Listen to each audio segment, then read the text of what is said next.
let me put y'all up on game about dealing with me. Let me give y'all a little word of advice, okay? Should you ever be out on a camping trip or a hike somewhere in the forest and you should encounter me being attacked by a bear, you better help the bear. And see, for those of you that are already initiated, you should already know what's coming next. And for those of you that aren't, just chill. We're gonna get to that other shit in a minute. But first, what you gotta understand is that everything is vibration. And so fucking with me, we finna catch the right one.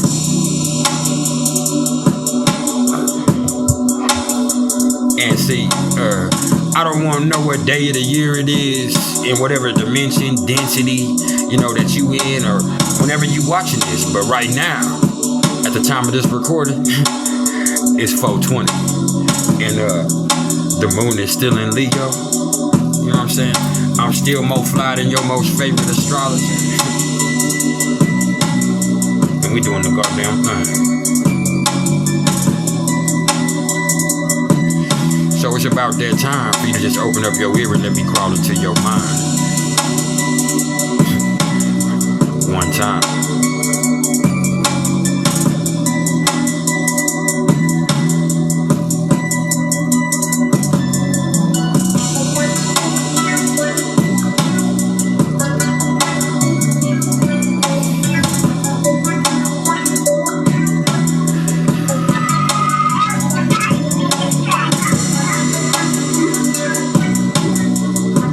Put y'all up on what I'm, you know, enjoying myself with on this lovely Taurus sun, Leo moon, 420 day.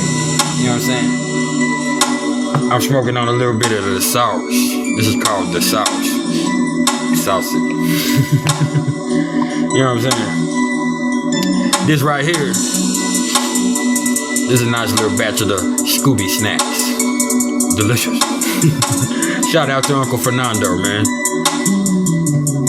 Big inspiration to me. Fernando Prodholm, man. Amazing astrologer himself, man. With a personality that's out of this world. Shout out to the Virgos like him, because he be on the Virgos. You know what I'm saying? And we got a little bit of this raspberry beret. Yes, sir. And last but definitely not least, this some unicorn poop, number 9. Mi favorito. Yeah.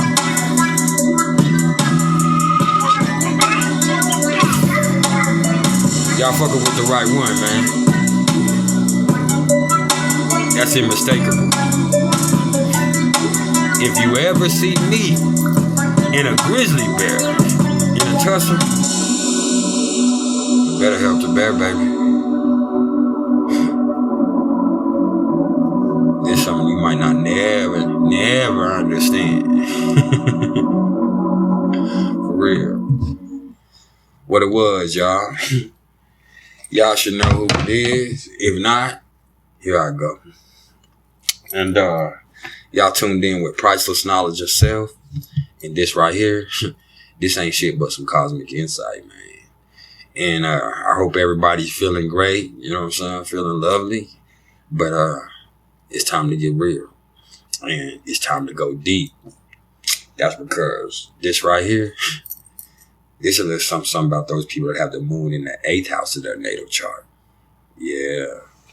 And before we actually get to that, if you don't know my style already, what I'm going to do first is I'm going to tell y'all a little bit about the moon. I'm going to tell y'all a little bit about the moon in the houses, a little bit of the energy that comes along with that and how it might affect you. Then after that, you know, I'm going to give y'all a little information of what the 8th house of the astrological chart is actually all about. Pardon me.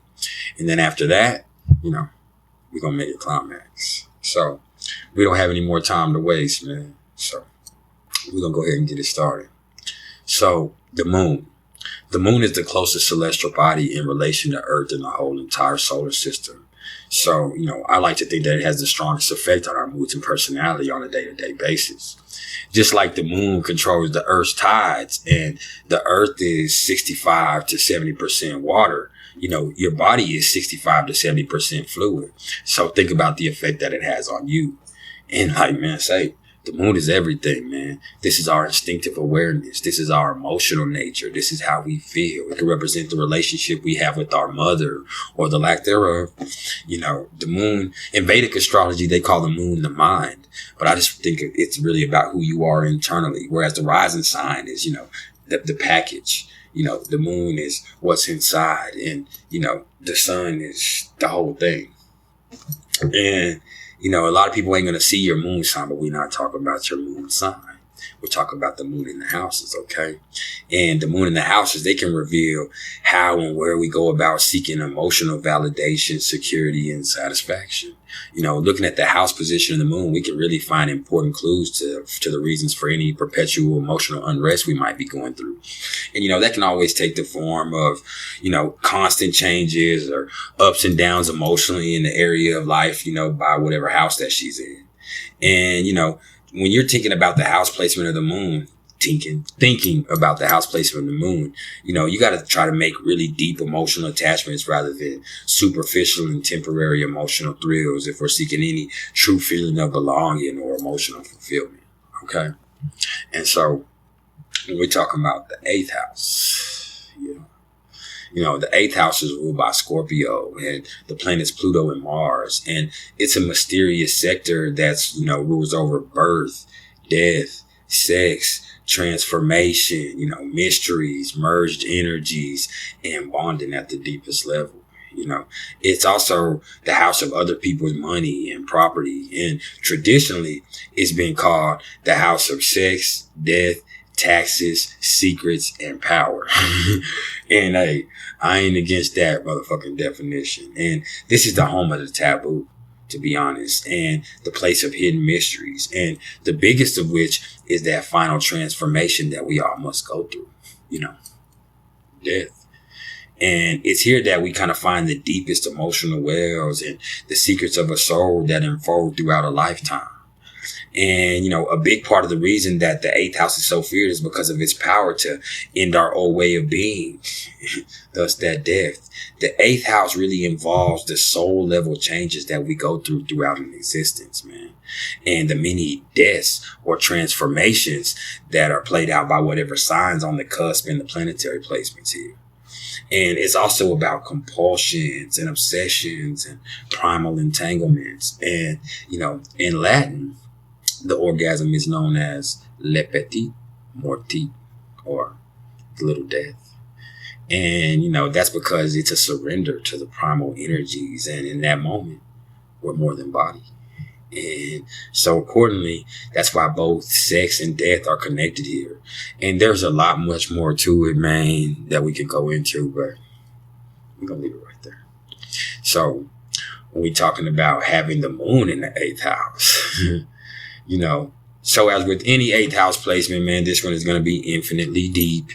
And what it does more than anything else, that we're finna talk about is producing an emotionality that's extremely highly durable and able to withstand a tremendous amount of stress and, distress and tragedy, man. These people are really infinitely emotionally complex. And with this deep emotional need to keep reconfiguring themselves emotionally, they have, it really makes them strong enough to survive and overcome the heavy shit that they really undoubtedly will face in this life.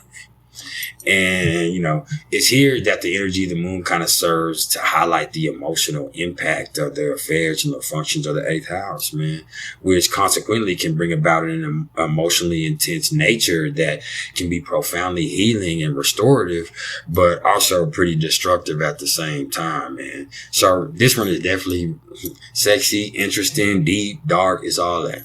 It's all that, man.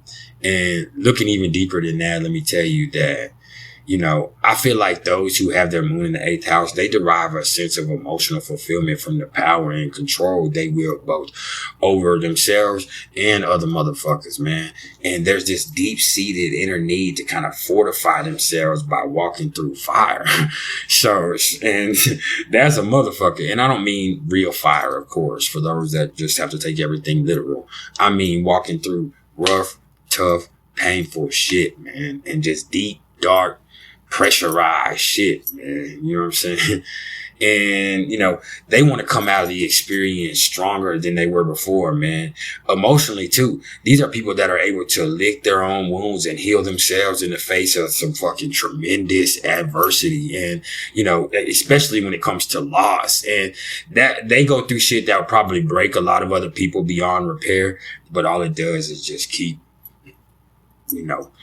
building them stronger through each tragedy they go through each fire they go through. They come out a little more twisted, a little more bent, but they come out strong. And, the moon occupying the motherfucking 8th house kind of tends to take on the extreme nature. And, that is kind of wired to confront or, subject itself to extreme circumstances, or perhaps out of this kind of underlying self-destructive, subconscious death drive or shit. You could look at it a lot of different ways, man. At any rate, man, let me tell you that with this moon placement, these people exhibit an uncanny ability to just keep reinventing themselves in order to, recover from trauma. And these are those people who choose to immerse themselves in darkness and let it teach them how to grow and evolve psychologically. And, 8th house moon motherfuckers are really going to be inherently fascinated and even obsessed in some cases with the darker truths of life and death and sex. And these are those people that ain't scared to tempt fate. They do tempt fate. This is someone who was, both powerfully sexual, and, driven by a deep, morbid curiosity at the same time, man. And I've seen that some of them display and a really provocative interest in fortifying their lives and maximizing their vitality and making themselves as resistant to death as possible. You know what I'm saying? These are those people that, they want to keep it going and keep it pumping. So they're going to keep doing whatever they can to make sure that they ain't got to go through that death. But unfortunately, we all going to face it. And once you realize that facing physical death has nothing to do with the vitality of the spirit, you'll be free. And, I've also seen that either way, these motherfuckers have this underlying need to, do shit on their own terms, and probably have the idea that they could easily lose their life to means that are beyond their control, always in the back of their minds. So, it's a lot less than a fear of death than really a severe case of control issues. You know what I'm saying? They want to go out on their own terms. That's a better way to say it. And, the fact that they could just go out by just anything at any time, it's unsettling to them because, this right here, when you got the moon in the 8th house, a lot of things that people aren't going to address because they're going to get so caught up in talking about the sex and the death that we are talking about. It's the control issues. This is a deep-seated control issue, man. Additionally, people with their moon in the 8th might exhibit a slightly, possessive tendency to try to control the things and people that they love. And I've seen this myself, man. And, there are definitely some of those people that feel like, what's yours is mine and what's mine is mine type motherfuckers, man, in the lower vibrations. So you got to be careful with that, man. I also got to say that these are some of the absolutely most secretive people that there are as well, man. And good luck with that. Does that mean they're hiding something nefarious against you? No. These are people that are just extremely protective of their privacy. They're extremely protective of their personal peace and, their pain too. And they're so empathic insensitive, whether they care to admit it or not. They don't want to show you what they got because they've already took on some of what you have. So that's a motherfucker. And some of these people might have some, have to learn how to, what I would say, deal with what some would call addictive personalities, man. They have some obsessive tendencies that could really take on some casual habits and take them to the fucking extreme. And, on that same note, this is not somebody that you should ever in your life, fuck over or play games with emotionally, because they can be some of the most temperamental, some of the most vindictive, some of the most volatile people that there are if you press that button. Most of the time they're cool, docile. They want to be left alone. They want to be by themselves to deal with their shit internally. But if you come playing,